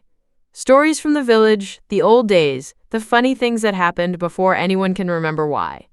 Wren is heading out with the iron bucket when she opens the gate to find 3 of them arriving. "Wren, dear, where are you off to?" "Just a walk around the back hill." She exchanges a few words with them and leaves. She follows the winding mountain trail, pulls the snowmobile from the vault, and rides straight for the reservoir. 15 minutes later, she reaches the water. She stows the snowmobile, climbs over the safety railing, and picks her way down the slope. The surface is frozen thick. Wren pulls out the electric chainsaw she prepared earlier and clears the snow from a section of ice. She traces a circle on the surface with the saw, then cuts along the line. Careful, steady, until the disc is free. The cut block bobs in the dark water. Wren pulls every piece into the vault. She ties a thick rope to the iron bucket, leaving a gap at the top for fish to swim in. Once it is ready, she drops raw scraps of meat inside and lowers the bucket through the hole into the water. Within moments, the blood dissolves. The scent fans out through the reservoir. Wren pulls up a stool, sits down beside the hole, and waits. 15 minutes pass. Wren grips the rope with one hand and hauls the bucket out of the water. She pops the lid. 6 or 7 large fish thrash inside, crammed together in the narrow space, jaws still working at the scraps of meat. Her face splits into a grin. She pulls every one of them into the vault and drops them straight into the small pond, the one she already seeded with algae along the bottom. They will like it in there. The pond water is the same reservoir water she collected earlier. She repeats the process several more times. After an hour, the cold finally starts getting to her. She pulls the iron bucket out, loads it with wood, adds a splash of accelerant and strikes a flame. Only then does the shivering ease. After a dozen hauls, Wren spots a freshwater prawn in the bucket. She grins ear to ear. This reservoir has these too. On the next drop, she adds, bait that prawns cannot resist. Prawns are harder to catch. It takes several rounds to net a little over a dozen. 2 of them are carrying eggs. If she raises them right, the pond in the vault will have more prawns than she can eat. The reservoir holds 2 species, white shrimp and freshwater prawns. She does not leave until near dark. The whole time, she has been monitoring the freeze rate at the hole's edge. Now that she is gone, the opening in the ice begins sealing over fast. The ice is thick. Without the right tools, breaking through it again would be close to impossible. Wren carries the bucket home, satisfied. Near the village entrance, she pulls a forked branch from the vault and threads 2 large fish onto it. She knocks on Granny Hale's door and holds them out. "Oh, no, child. I can't take these. You keep them. You're young. Still growing. Don't go hungry on my account." The old woman swallows hard at the sight of the fish, but her thin hands push Wren away. She refuses. Wren drives the branch into the ground in front of Granny Hale's door. "Just take them, Granny. I'm leaving them here." She turns and jogs off before the old woman can argue. Granny Hale watches her go, sighs once, and picks up the fish. Since the heavy snow began, Uncle Holt and Hayes had stockpiled plenty of rice in the house. In the early days, there was even some dried meat. But over time, whenever the family got tired of plain vegetables, they would slice a little meat to go with it. Granny Hale watched her 3 grandchildren, still growing, and never once reached for a piece herself. She gave it all to them. Her stomach has not seen real protein in a long time. She scoops snow from the courtyard and sets it to boil on the stove. The old woman bends low, cleans the fish, and cuts off a small portion for porridge. Rationed this way, simmered into congee, 1 bowl at a time. 2 fish can stretch more than half a month for 1 person. She glances at the rice sack on the table. Nearly empty. When Uncle Holt left, he took almost everything, over a dozen sacks of rice. He left her half a sack, and a small one at that. Had he already decided she would not last 2 months? That evening, just as Wren is about to sleep, a knock comes at the gate. She opens it to find the old woman standing outside with an earthen pot. The fish was delicious. I made you some too.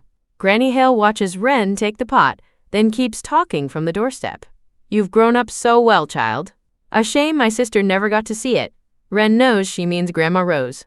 She empties the congee into a bowl, rinses the pot, and fills it with rice from the vault, all the way to the brim. When the old woman takes the pot back, she feels the weight immediately. It's late, Granny. You should head home. After the old woman turns and leaves, Wren shuts the gate. The bowl of seafood congee sits on the stove. Wren puts it in the vault. She will eat it in the morning. That afternoon, Wren returns to the back hill. The hole has already frozen over with a fresh layer of ice. The surface refreezes fast. She pulls out her tools and gets back to work. Another good haul today. This goes on for over 2 weeks straight, until the day Wren can smell fish on her own skin. Then she stops. The residents of the surrounding villages, even the people from Millwater, have nearly all followed the rescue convoy to the refugee zone. Within a 10-mile radius, aside from a handful of elderly, young faces are almost impossible to find. Wren rides the snowmobile like she owns the empty world. She cuts straight through Kestrel City. The city still holds a massive amount of supplies, but in the deep cold, the scavengers before her only grabbed what they personally needed. Most of it was left behind. Once the snow melts, the towns that are not swallowed by seawater will become salvage targets for the refugee zone. They will post mission after mission, sending small squads to strip them clean. As the temperature climbs, the snow packed onto the parked cars along the streets is beginning to soften and drip. Wren spots a pharmaceutical delivery van in a parking lot. She pries the cargo door open with a crowbar. Inside, over a dozen types of medication, neatly packed, all carefully sealed. As she inspects each box, she discovers several cases of IV fluid bags lining the bottom. She pulls everything into the vault. Clothing stores and bedding shops are the first places survivors hit. Wren skips nearly all of them. Nothing left to find. Every supermarket and convenience store she can locate in the city, she checks. In some of the hidden corners, she finds a few bodies. The stores are wrecked. Shelves collapsed, food scraps scattered across the floor. The household goods section, though, is almost untouched. Wren picks up several electric fans, over a dozen rice cookers, and a handful of induction cooktops. On the grilling aisle, the charcoal is gone. Only iron grates and metal skewers remain. Not a single wooden skewer. Those were taken for kindling. Wren selects more than 10 shelving units still in decent shape and pulls them into the vault. She grows a lot of produce in there. The shelves will hold her harvest. She hits more stores for additional racks. While clearing one shelf, she finds a package of deli sausage on the floor beneath it. Not bad luck at all, but in this cold, the sausage has frozen solid as a popsicle. This shopping center is enormous. After sweeping the lower floors, Wren heads up to the 4th. Nearly every sign on this level is bright and colorful. The light boards are covered in the names of dishes. This entire floor is restaurants. Most of them used wood for their interior decor, so their glass fronts have been smashed in. Tables, chairs, partitions, all stripped for fuel. Wren walks into a stone pot fish restaurant. She tests one of their sofas. Not bad. She pulls a few into the vault. Inside the vast empty mall, the only sound is her own footsteps. It does not bother her. She checks the kitchen and back. It is even worse than the dining room. Someone even took the stone pot fish seasoning packets. The kitchen is bare. A few fish scales on the floor are all that remain. Wren opens the walk-in refrigerator. The moment the door swings wide, even she flinches. Stacked inside, severed limbs. A layer of white frost coats everything. Under one arm sits a man's head. His hair is slightly long, a few strands frozen to the arm above. The cuts are rough, hacked, not sawed, as if someone went at them with an axe. Some of the limbs still show faint signs of life at the time of severance. Beneath the man's head, a child's? Wren does not know who put them here. But the purpose is simple enough. Whoever did this was storing food. And from the look of it, they had already eaten their share. She closes the refrigerator door, slowly. Then she turns and walks out of the mall. This is only the beginning. In the refugee zones, the same thing will happen. Cannibalism becomes common once supplies run dry. The time reads 5:40 in the afternoon. The light is fading. Wren finds a hotel and heads straight for the 4th floor. The hallway is pitch black. She navigates by the candle in her hand. She picks a room at random. The door has been pried open long ago. The bed frame that once stood in the center is gone. Only the mattress remains. Wood shavings litter the floor. Wren has seen this before. In the countryside, backing up against a mountain solves the heating problem. In the city, it is a different story. In her past life, living in Kestrel City, she broke apart hotel bed frames for firewood too. When wood ran out, thin clothing went next. Curtains. Anything that burns. After entering the refugee zone, she heard something worse. When people froze to death, their bodies were burned for warmth. She blows out the candle. She does not gamble on being alone in this city. From the vault, she pulls a pre-lit coal stove and sets it on the floor. She puts a pot on the burner. Noodles. 2 eggs. A pinch of dried shrimp and seaweed, plus a length of the smoked sausage she made herself. The noodle smell is mild. The sausage scent dissolves fast in the cold air. After eating, she pulls out one of the sofas she collected earlier and wedges it against the door. She planned for overnights away from home long ago. Every contingency is already mapped. She drags the mattress in front of the door as a second barrier, pulls a pre-made double bed from the vault, and plugs the power station into the electric blanket. A quick wipe down, then bed. Thin moonlight slips through the curtain gap, washing the floor silver. The unfamiliar setting keeps her from sleeping deep. Every pop from the coal stove snaps her awake. Each time she has to settle herself before drifting off again. Just as she is about to go under, in a fraction of a second, her eyes are open. Cold light flashes behind them. Wren eases the blanket aside, sits up, and the handgun appears in her grip. She has 14 rounds. She moves to the door, presses her ear against the wall beside it. The sofa and mattress barricade holds firm on the other side. It would take serious force to push through. More than one person can manage. She listens. Her expression stays flat. The footsteps outside reach the door. What could possibly be in here? Let's just go back. It's the middle of the night and it's freezing. A woman's voice leaks through the gap. Wren's body sharpens. How do you know there's nothing? Just look around a bit. We're out of wood. If we go home, all we can do is pile onto the bed and freeze. The man's voice is flat, indifferent. The two of them try room after room. But this hotel has been picked clean long ago. There is nothing left for them. I really can't take it anymore. Let's go back. I can't feel my hands. The woman's voice carries a tremor now. She is freezing. A few more rooms. A hotel this size. They can't have stripped every single one. The man is not ready to give up. He has a feeling. Tonight, luck is on their side. The woman has no choice but to follow him. Rooms line both sides of the hallway. They split up, one side each. Before long, the woman reaches Wren's door. Out of habit, she pushes. The door does not budge. She cannot move it. Behind the door, the sofa and mattress hold. She tries twice more. Nothing. A spark of excitement flashes in her eyes. She calls back to her partner. Get over here. I found one that hasn't been opened. Surprise crosses the man's face. He turns and sees her straining against the door, 3 steps and he is beside her. His eyes are sharper than hers. He glances at the lock, then stops her from pushing. He presses his ear to the door, listens. Nothing. Why are you stopping me? Help me push it open. Annoyance in her voice. Stop pushing. Someone's inside.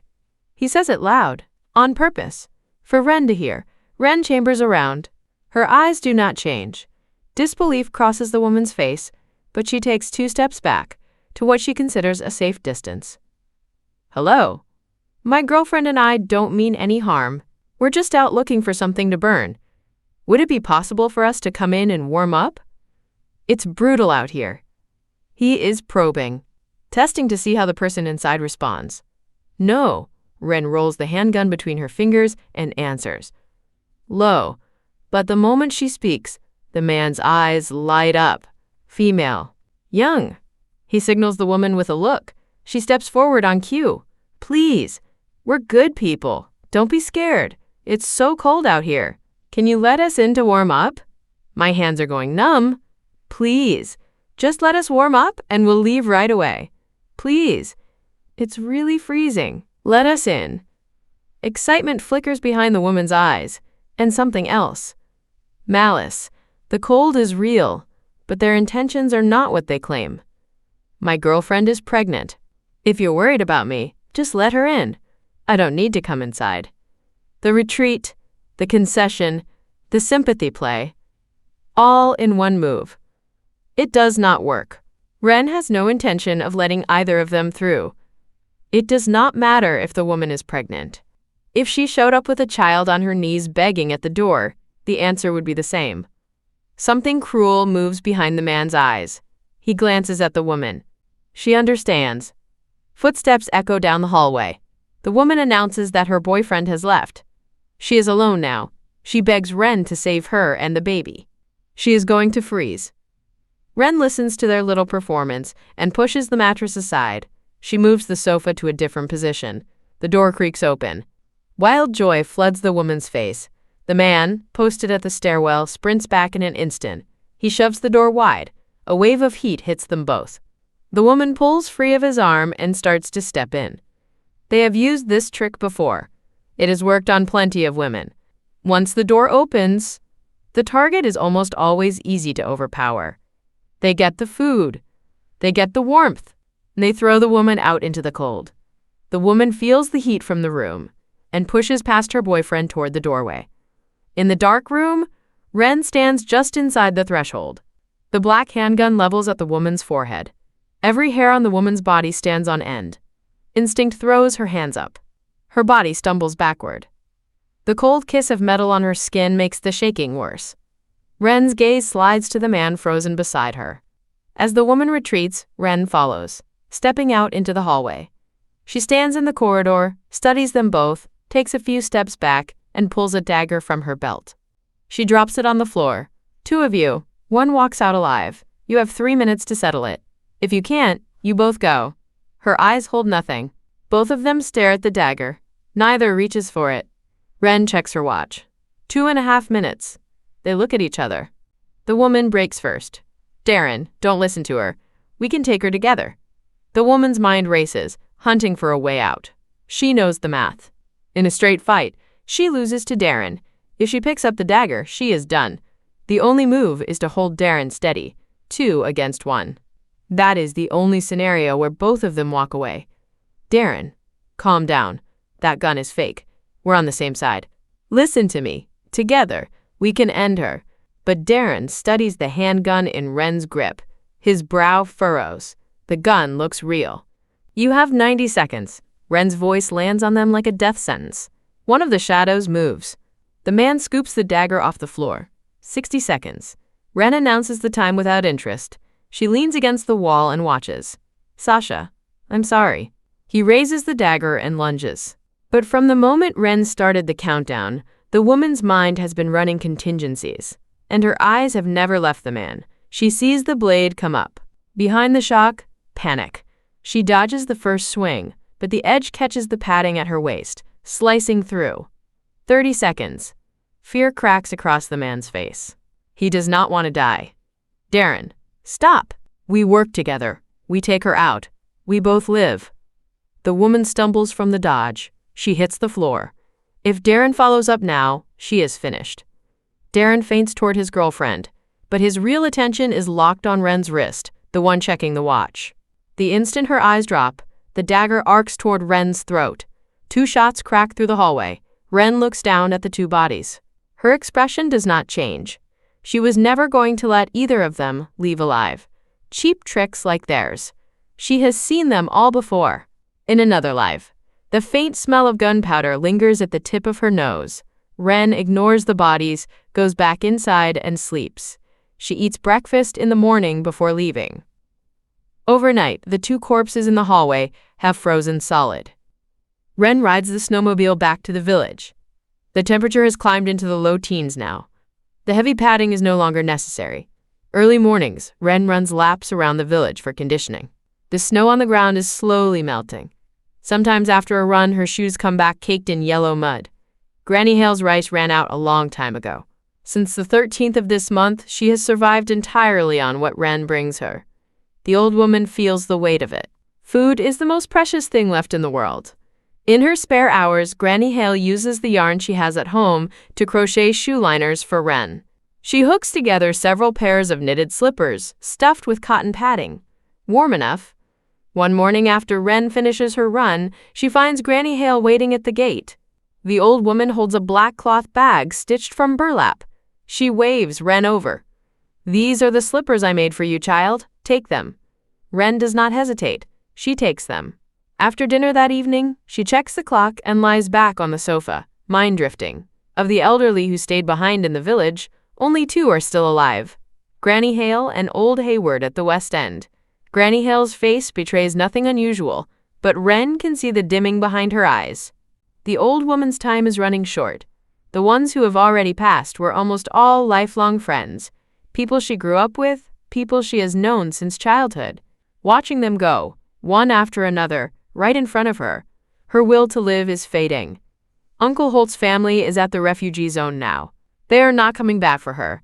Over the next few days, Wren brings supplies to her twice more and sits with her for a while. Then, one late afternoon, a string of firecrackers erupts from the west end of the village. Wren knows that sound well. She has heard it too many times this winter. The village has a tradition. When an elder passes, firecrackers are set off to signal the departure, but these old ones have no children left to do it. When they feel the end coming, they light the firecrackers themselves. Nearly every household in the village keeps a stash. Granny Hale hears the sound. The cup in her hand slips and shatters on the floor. Wren sweeps up the pieces without a word. Gone is good. Gone is good. Living is just suffering now. The old woman murmurs it to herself. Her back bends a fraction lower. Wren watches her decline day by day. She knows Granny Hale's time is close. 3 days until New Year's Eve. Wren looks at the old woman's condition and decides to decorate the courtyard. Over the next few days, Granny Hale still moves around, but the light is gone from her. She sits in the courtyard and watches Wren work. 3 days. Wren writes the traditional red scrolls and pastes them to the gate. Black ink on red paper, the first real color in months. She hangs red lanterns from the eaves. She tucks half a candle inside each one. "Child, stop fussing. Come here. Let me measure your back." The old woman has been crocheting a red sweater for Wren for days. It is almost finished. Wren stands still in front of her. The thin arms circle her waist. The old woman sighs. "You're thinner. Much thinner. You have to eat more." "I'm not thin, Granny. I've actually put on weight lately." Wren ties an apron on and ducks into the kitchen. Tonight is New Year's Eve. She is making a feast. Wren shuts the kitchen door. Inside, she works alone. Granny Hale fidgets with her crochet hook, her energy sinking by the minute. The hook moves for a while, then her vision blurs and her head tips back. She is lucid only in flashes. Each time she comes around, she picks the hook back up. The next time she wakes, it is the smell that pulls her out of it. She has not smelled anything this good in a very long time. She swallows and looks toward the kitchen. The afternoon passes. As the sky dims, Wren opens the kitchen door. The aroma hits like a wave. The old woman stands to help carry the dishes, but Wren stops her. "Sit down, Granny. I've got this." Plate after plate lands on the table. The old woman's eyes go wide. Fresh greens. Vivid, impossible green. Dried meat and fish. Chicken and duck. Braised beef. Prawns steaming and fragrant. She stares at Wren. Confusion, disbelief, and something she cannot name move across her face. But in the end, she does not ask. The smell of rice alone makes Granny Hale's stomach growl. It has been so long since she has eaten anything this good. Even plain rice. To save food, nearly every meal she eats is watered-down congee. Wren ladles a bowl for the old woman and one for herself. Granny Hale sees the spread, stands, and disappears into the back room. She returns holding a red envelope. For you, take it. Wren smiles and accepts it. Warmth fills her eyes. The money inside is worthless now, but it still makes her happy. They eat. Across the table, the old woman tells stories from Wren's childhood. Do you remember the time your grandfather was about to give you a whooping and you hid in the kitchen loft at my house? You scared me half to death. I thought it was a ghost. Wren remembers. The old woman tells the stories in fragments, pausing between bites. After dinner, while Wren washes the dishes in the kitchen, Granny Hale pulls her funeral shroud from the bottom of the chest under her bed and puts it on. Wren comes out and sees the clothes. Everything she has held inside finally breaks through. Tears fall, one drop, then another. The old woman is in her final rally. Her eyes are bright, clearer than they have been in weeks, small stars behind them. She waves Wren over. Come here, child, let me say a few things. Wren does not remember walking to her. The old woman takes Wren's hand and pats it, gently, over and over. I know everything, child. Hayes wronged you. I'm sorry on his behalf. Please, don't hold it against him anymore. Can you do that? Wren looks into the old woman's eyes. She wants to say something. Then she lets it go. The quiet answer, okay, then do one last thing for me. Under the bed, there's a string of firecrackers. Light them for me. Kind eyes. Looking at Wren, in the still air, only a soft okay remains. In her past life, Wren has seen off many people, friends, teammates, who fought beside her shoulder to shoulder. At the end, even herself. The firecrackers pop and crack beside her. Fragments land on the back of her hand. She does not feel them. A few dozen seconds and the string burns out. Wren steps into the living room. The old woman's eyes are closed. She lies still on the sofa. As if she is only sleeping, Wren's movements go softer, careful not to wake her. She carries armloads of firewood from the storage room and stacks them into a pyre in the courtyard. At the top, she lays the old woman's body. The mountain is full of starving animals. Wren will cremate her first, then bury the ashes. Burning alongside her, the family portrait from Granny Hale's wall and the small things the old woman treasured most when she was alive. Wren gathers the ashes, carries them up a hill not far behind the house, and buries them there. Granny Hale was right. In the years ahead, living is the punishment. The village stretches wide and silent. Wren is the only one left. For 10 miles in every direction. Not a soul, not a curl of smoke.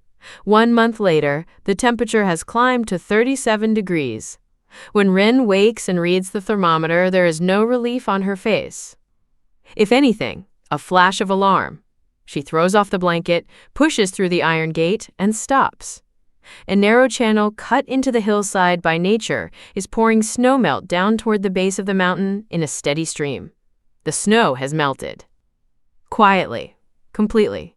The full shape of the village is visible again. Only a few rooftops and high ridges still carry white. Meltwater flows downhill. 2 small channels have carved themselves along both sides of the narrow concrete road in front of her gate. The water babbles. She is wearing only a padded coat, but she does not feel cold.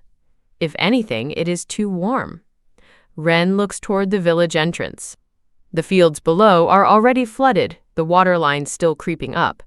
Several low-lying houses at the bottom of the village are half submerged. Snowmelt from the mountain keeps pouring down.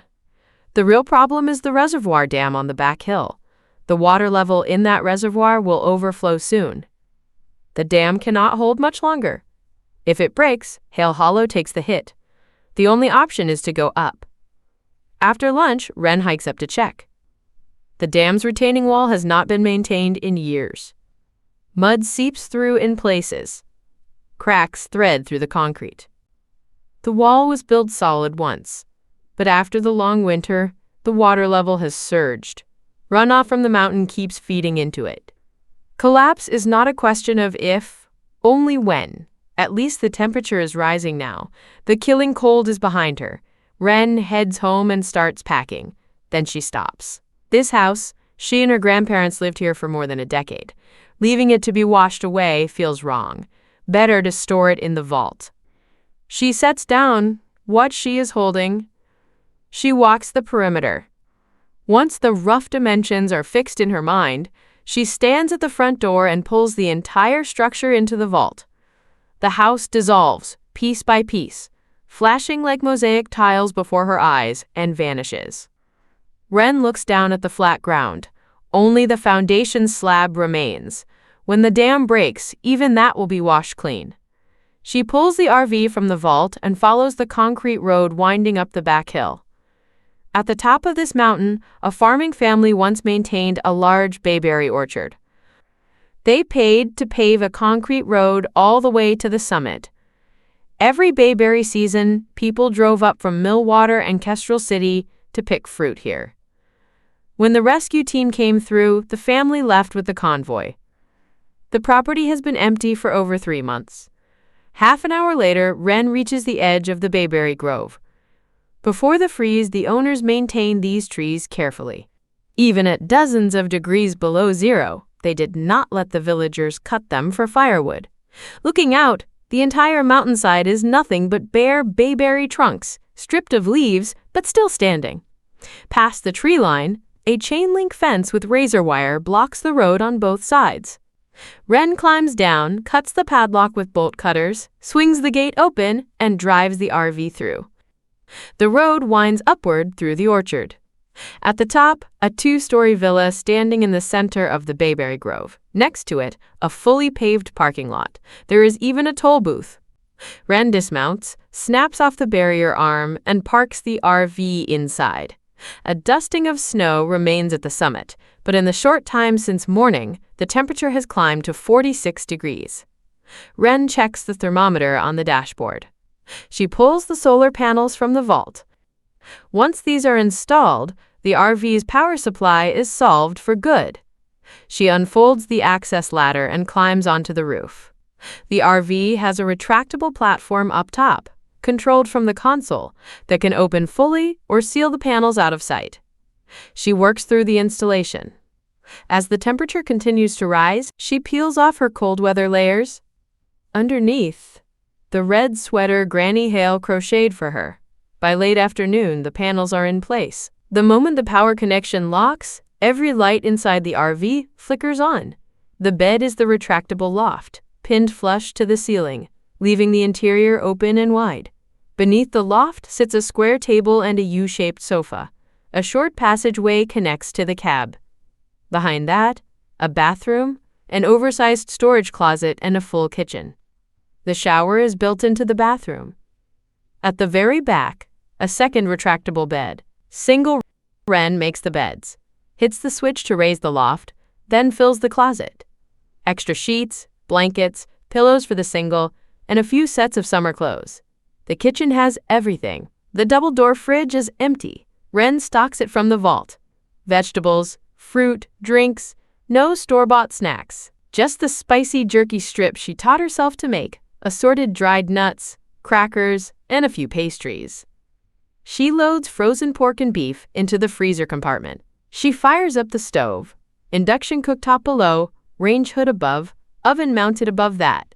A compact washer fits under the bathroom sink. New home, new place. The occasion calls for a proper meal. Dinner is 3 dishes and a soup. The portions are modest, just right for one, but she still has leftover soup at the end. Wren does not waste it. Straight into the fridge, reheated in the morning. After her workout the next day, Wren eats a light breakfast, then hauls every plastic bottle out of the vault. A fair number of aluminum cans come with them. She strings them all from tree branches. Then she picks up the compound bow and starts drilling. At noon, the sky, overcast for as long as she can remember, finally begins to break. A single beam of light punches through the clouds and hits the ground. Sunlight lands on Wren. The red sweater glows like it has been edged in gold. She stands in it, breathing in warmth she has not felt in months. Inside the RV, the thermometer reads 72 degrees.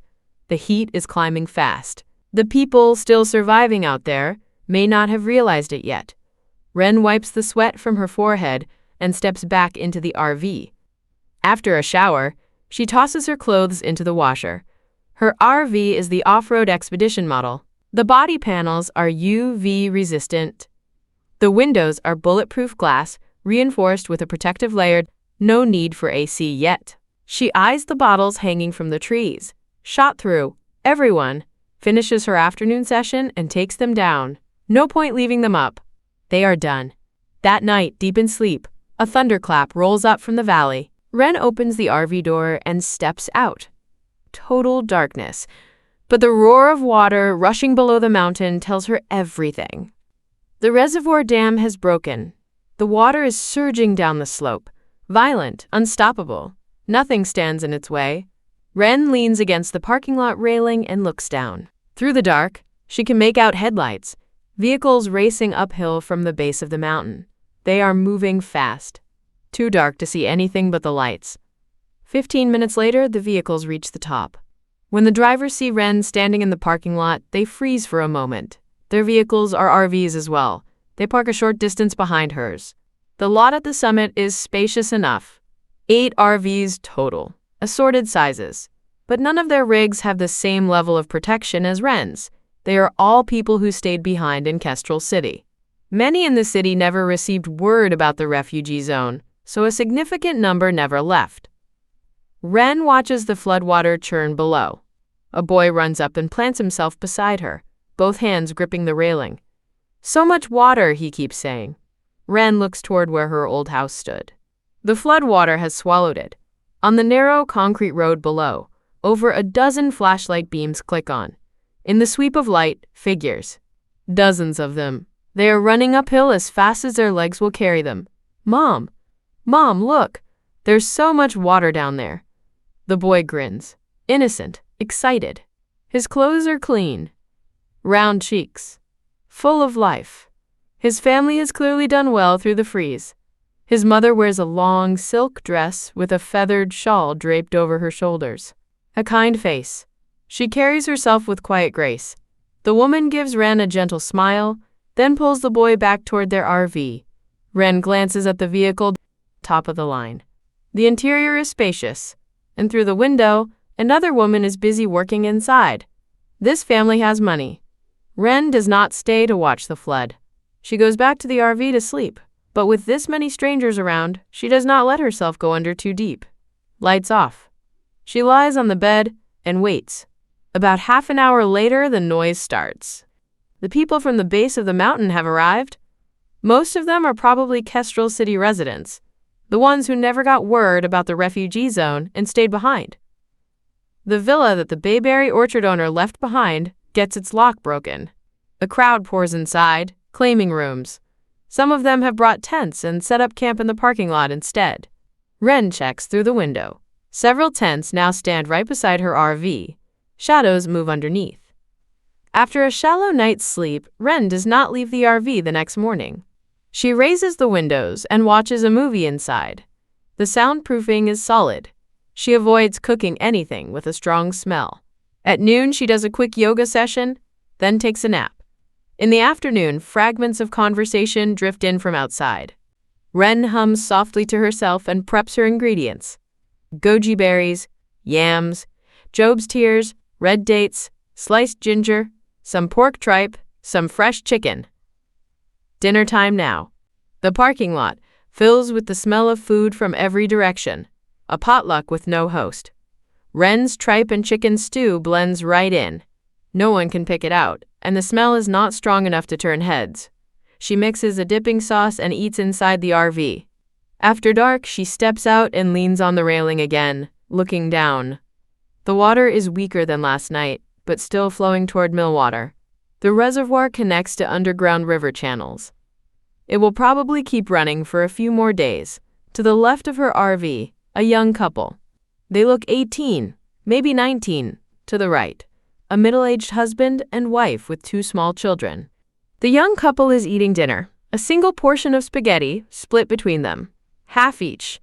The wife next door is putting the kids to sleep. The husband leans against a folding table, exhaustion carved into every line on his face. Wren goes back inside. Early to bed tonight. The next morning, a sharp knock on the RV door. Laughter mixed in. Wren opens the outer door but keeps the security grate locked.